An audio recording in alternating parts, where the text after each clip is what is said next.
Okay. Solution not matching. Tonight, we have a Fox 5 I-Team exclusive. Innocent Georgians wind up in jail for weeks because a field test for drugs comes back positive. But ultimately, it wound up being wrong. Yeah, law enforcement agencies across the state routinely use these test kits as part of their initial investigation when they suspect someone has drugs. Now, Fox 5 I-Team reporter Randy Travis shows us how this could happen. Randy? Yeah, residents, just listen to this. Vitamins, breath mints, cotton candy. Just some of the things we discovered that ultimately led to an arrest because they wrongly tested positive for drugs. Is the problem the field tests themselves or the people doing the testing? Is there anything illegal in the car? Is there any marijuana in the car?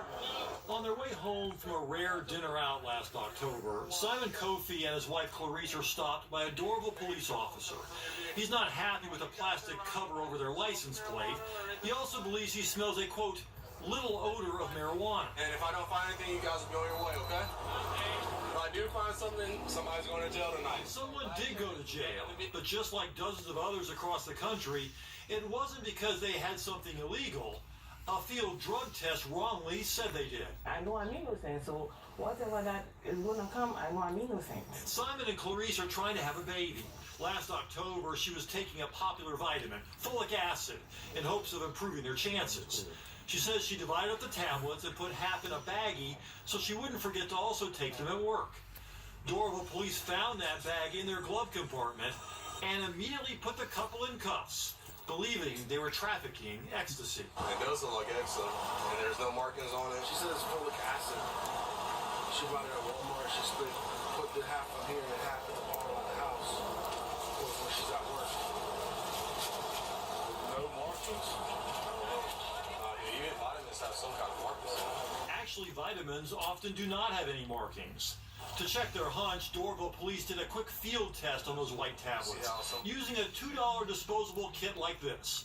According to their report, the white tablets tested positive for ecstasy. What are you thinking during all this? We thought we were watching a movie, and we knew that this is folic acid, a common vitamin. The couple wound up in the DeKalb County Jail for 2 weeks until their public defender could convince a judge to release them on a signature bond. I kept crying all the time. We've never been to jail in our life, and being there was like a different world to me. By the time they got out, the damage had been done. Clarice's employer fired her for not showing up to work. Simon missed his swearing-in ceremony to become an American citizen. 5 months later, the GBI crime lab released its own findings on those white tablets, negative for controlled substances. The case was dropped, charges dismissed. Do you think these tests are sending innocent people to jail? Yes. Yes, and we're using ourselves as an example. Yes. The Fox 5 I-Team asked the GBI crime lab for all negative drug test results from 2017. We then researched to see how many of those criminal cases began with a positive field test. We counted more than 30. A man with a breath mint, positive for crack. A woman insisted she had cotton candy, positive for meth. A teacher with headache powder, positive for cocaine. So are the tests themselves to blame, or are cops just misreading the results? We gathered many of the household items that law enforcement officers wrongly determined tested positive for drugs. And we tested them ourselves. Pop the first ampule. We carefully followed the instructions for the NARC-2 test kit made by Searchy, the leading provider of police field tests and the one used in the Dorville case. Each test we conducted came back negative, the solution not matching the color on the package that would indicate drugs are present. Then we tested folic acid, the vitamin that Dorville police said was ecstasy. A positive reading would be dark blue or purple. Check out the color we got. Could be purple, could be red, but it's certainly not ecstasy. If it came back this color for Dorville police, and maybe it wasn't as well lit as our studio is right now, you might understand why they saw it as purple. In a statement to the Fox 5 I-Team, Searchy would not address our questions about the possible color confusion. Our NARC presumptive drug tests are presumptive only. All samples should be sent to a crime lab for confirmation. Each box carries that same warning, There is no mandatory training in Georgia for police officers to use these field tests. Would you ever make an arrest based solely on a positive field test? If there's nothing but a field test, no. Phil Price has worked drugs since the 1970s and now heads up the Cherokee Multi-Agency Narcotics Squad. There's nothing that's 100% that I would, stake my life on, and certainly wouldn't stake sending somebody to jail. It comes down to how a cop reads colors. A drug task force in South Georgia took these pictures of what agents claimed were positive field test results in 2 criminal cases. But the colors clearly don't match the one on the package that would indicate a positive reading. They said that's a positive test. Yeah, I would say that's not anywhere close to the right color.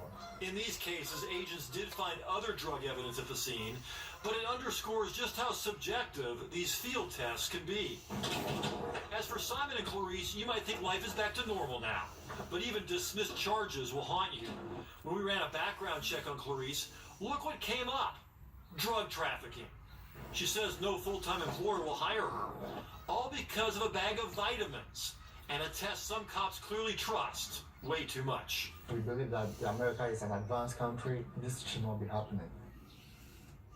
Doraville police would not talk on camera, but suggested part of the blame falls on Simon and Clarice for failing to keep their vitamins in the original container. That, by the way, is not against the law.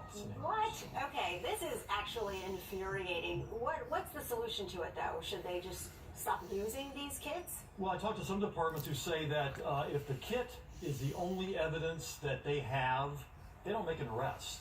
They will send the results to the crime lab, and it may take 5 months, may take longer, right, but the results come back and confirm what the field test shows. Then they'll go out and find the person and arrest them. It's better to do it that way than to run the risk of putting innocent people in jail. And we're going to have more on this tomorrow night at 10. More innocent Georgians winding up in jail. One guy spent a month in the Fulton County Jail, didn't have drugs. Well, that's a terrible thing if it happens once. And Clarice ought to have her record completely clear. It's just not right. Well, it's been, it's not expunged yet, but it still shows up on a background check. So an employer's going to find that, and they're going to say, sorry, we're going to look for somebody else. Ugh, it's terrible. All right. Thanks, Randy. Sure. Okay. That is exactly what I've been saying all along. That these test kits can read a false positive, or they can be mishandled by dirty cops of being positive for narcotics. And in this video, as I stated in the last video, it shows up on their record as a felony and possibly a felon and a trafficker. And as I said before, that all charges would have to be expunged, and that takes a considerable amount of time. So in the meantime, people are losing their jobs. They're not being able to bring money home to buy food or whatever the family needs, all because of a false positive. I think that is egregious, and I think that we need to find a better way, because too many innocent people are going to jail or prison, and they have this on their record, and it follows them.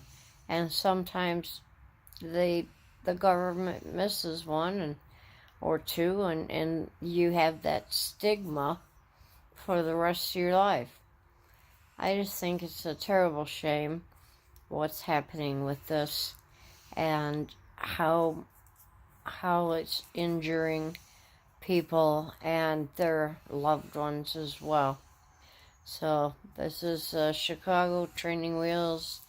I'm going to ride them until they fall off, until I get this channel straightened out.